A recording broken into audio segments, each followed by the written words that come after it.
everyone, I'm Paula Gilbert, the editor of Connecting Africa, and I'm here in Accra, Ghana at the Google offices, and with me is Yossi Matias, who is the Vice President of Engineering and Research at Google. Hi, so nice to have you with me. So great to be here. How are you doing? Very well, thanks. So Google just announced a $37 million commitment to AI in Africa. So how does that fit into kind of the broader long-term strategy for the continent, and what unique role do you think Africa will play in the global AI ecosystem? Well, the beauty about AI is that it's transformative in so many different levels. But when you think about what's needed in order to really build on that, you need a combination of the infrastructure. You need to address the question of how can we bring more languages to be known and understood. It's about how to get skills, how to get more people actually be able to work and build on that. And again, the beauty about technology and innovation and startups and ecosystem is it's not a zero-sum game. If more people can actually work and get the right skills, then they can create more values. So when we think about our investments, it actually touches on many of these problems. In addition, also some of the biggest societal challenges that need to be addressed, such as in food security. Yeah. So if you look into our investments, we are investing in food security. We're investing in skilling, in certificates for work skills, in universities to actually generate the next generation of leaders, in organizations that can actually develop the next 40 languages for AI to actually build on, and so forth. And all these, we hope, are actually going to help empower what we see as the huge potential that we have in Africa to actually take it and leverage on AI technology as well as advance it. Yeah, you mentioned the focus on languages, which historically have kind of been unrepresented in AI systems. So beyond funding, how is Google going to address kind of like technical challenges with developing robust AI systems in languages that aren't as well spoken, I guess, as others? Sure. So we've been working on this question of languages for quite some time. In fact, the team here in Accra had been leading some of the efforts on how to get more languages trained. For example, working with universities to accumulate data and make it available for everyone to actually use, including voice. For example, in order to enable voice recognition of languages, or in order to enable text-to-speech. And we even a few years ago, we identified this is going to be important, so we partnered with universities to actually do these efforts of doing that. But of course, there's so much we can do on our own. So in fact, when we opened this office in 2022, one of the events that we had on the same day that we opened it was a hackathon for the ecosystem. And just now, meeting startups and talking with them, many of them are actually not only consuming languages, but actually helping out develop those. So I think it's really a coordinated effort that needs to be done there. There's so much work more to be doing. And some of it touches on our core mission at Google to make information universally accessible and useful. So that's why it's so important to actually make it in so many different languages. Now with AI, this becomes even more important. Yeah, and you also opened a new AI community center here in Accra. So obviously that's creating kind of a physical infrastructure for people to kind of test AI systems. So what are the specific capabilities that the center will now have that kind of haven't been in the region before? Yeah, I'm really excited about the AI community center. The way to think about it is, again, one of the beautiful things about technology and innovation is that it's not a zero-sum game. If you can get more people actually working through that. Now, just listening and meeting the entrepreneurs there and working on areas such as in healthcare and commerce and finance and languages and so forth. And by the way, huge boom, because I remember a few years ago when I was here and looking and talking with startups, it was actually more difficult to find. And now I see such a maturity of entrepreneurs. Now, of course, we're trying to do our share in Africa. We have Google for Startup Accelerator, which I'm really passionate because it's an effort that I started many years ago and was pushing to have in Africa. And I see now, hundreds of startups actually already going through that. But the most inspiring thing is to actually hear from these entrepreneurs. Now, this community hub is really about bringing together people from entrepreneurs, startups, creators. Yesterday we had a meeting with creators, which was pretty amazing actually to hear how they are using AI and how they are actually working with the ecosystem, students, and so forth, and bringing them together both so that they can actually, as a community, mentor each other, as well as get to the extent that the team here can share and provide mentorship, but also importantly to learn from the community. Now, I think that when we bring people together, that's where a lot of the magic happens, especially if you bring people from different disciplines. For example, when you think about some of the technology things, the knowledge about the problems that we need to solve is actually by the local startups, by the local entrepreneurs. In a way, the power of having a research team in Africa, in Accra and in Nairobi, is that we have people that are better suited to understand the problems in Africa and therefore develop solutions for Africa. I mean, a good example is our open building data set, which was started and still led by the team here in Accra, which was about how to identify houses and so that decision makers can know where population is and take some important decisions on that. And the team actually set up to use AI in order to use satellite imagery to build that. Now, it started with a local problem, but now they've put 1.8 billion buildings globally on a map. So now it serves actually the world. And there are many organizations that are now using the open building data set in order to take decisions on finance distribution, on public healthcare, on energy planning, and so forth.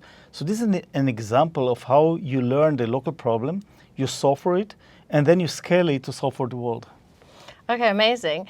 And what are some of maybe the other lessons that you've learned, from Africa that are informing your AI work in other regions? Yeah, the thing, I mean, languages, of course, is one of the big area. Healthcare is another one that I would highlight. For example, we have this partnership with Jacaranda about how to enable healthcare workers in the field to help out with ultrasound using Android devices and make it available for maternal health and that otherwise would not have this capability. And of course, then it's something that once we learn enough, we can scale everywhere. Let me also point out an area that I think is one of the biggest premises of AI, which is in learning, in education. Yeah. And obviously, we have now this amazing opportunity to transform education and use AI in order to provide better help for teachers and for students.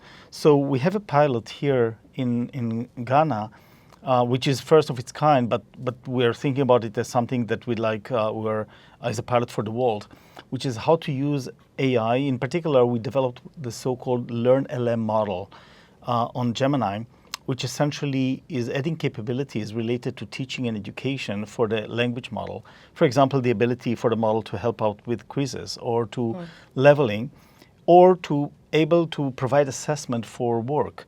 In fact, that's what we're testing here is how can we actually use it in order for teachers to be able to provide more personalized assessment to students using AI, and by doing that actually to help accelerate and improve the notion of teaching and learning. And that's a pilot that is running as we speak here. And there are so many other opportunities. In fact, one of the inspiring things about talking with entrepreneurs is hearing about all these ways to address the local problems. Some of them are actually going to scale for Africa. Many of them are actually going to scale later for the world. Yeah, amazing. So great to hear all the different things that are coming out. So another question is kind of around how do you ensure that AI technologies that are developed here, avoid some of those pitfalls that existing systems have had, in terms of biases? It's a great question. The notion of how to avoid biases, first, this is something that we cared about for many years. And in fact, the optimistic point of view that I look at it is that when we develop AI systems, in the early days of some of the machine learning models, what we discovered is that if you just train them on data, they tend to amplify whatever they see. Now, this is a reflection of biases in society. Yeah.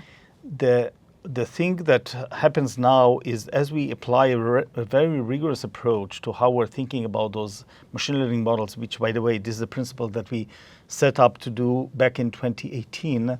And it's not only, and we also developed technologies to help with that, is to actually be very meticulous and rigorous about how to make sure that the models actually represent what we'd like them to do. Here's an example. One of the efforts that we did was how to have, technology for skin tones that is now available in search, actually. You can actually point your camera to any skin condition and get some images and perhaps classification of what it might be, so you can actually take an informed decision whether you'd like to see a doctor. We discovered that actually much of the research in the world was actually for very particular populations. Yeah. So we took a proactive approach, and we actually brought in and partnered with many providers of additional information so we can train models on many more skin tones, and made published papers on that so as to develop more of that. So this notion of being more equitable and because our objective is to make technologies and products available, universally available worldwide, is that there's more work to be done on that. In healthcare, by the way, it's well known that many of the studies traditionally were focusing more on men than women. So there's much more work to be done in order to actually adapt for that.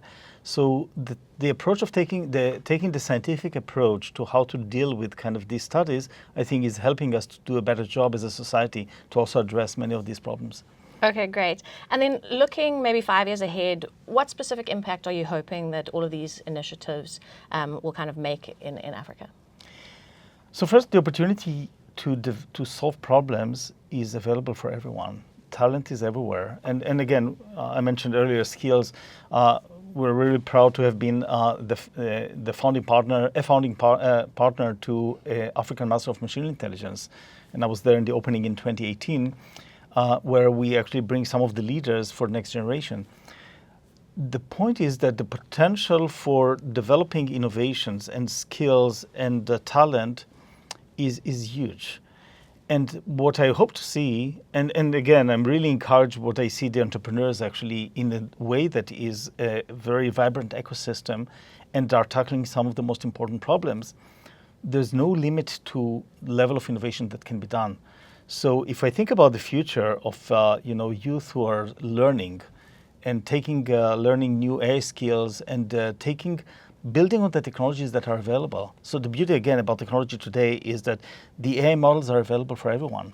The Gemma open source model that we have for language, or MedGemma for medical, or even Gemini through APIs, anybody could use that if they have the skills and knowledge. So I'm really looking forward to see how this is actually, we see entrepreneurs and companies and researchers building on those to advance science, to have new startups, to build an ecosystem that is actually going to help solve many of the African problems. And, again, innovation can come from everywhere. And the best people to know to solve the problems for Africa is in Africa. So really looking forward to see how this develop, and equally excited to see, our team here in Africa, the Google Research Africa, with the great leadership of Aisha and Perry, making advancements, solving nowcasting for weather that is now actually can let people know on their phones what's going on, helping with flood forecasting, helping with food security, helping with the open building data set, and so many other problems that are actually tackled here. So really looking forward to see this kind of growth and acceleration. Okay, great. Well, I think that's a good place to leave it. Thanks so much, Yossi. It's been great. Thank you very much. Speak to you.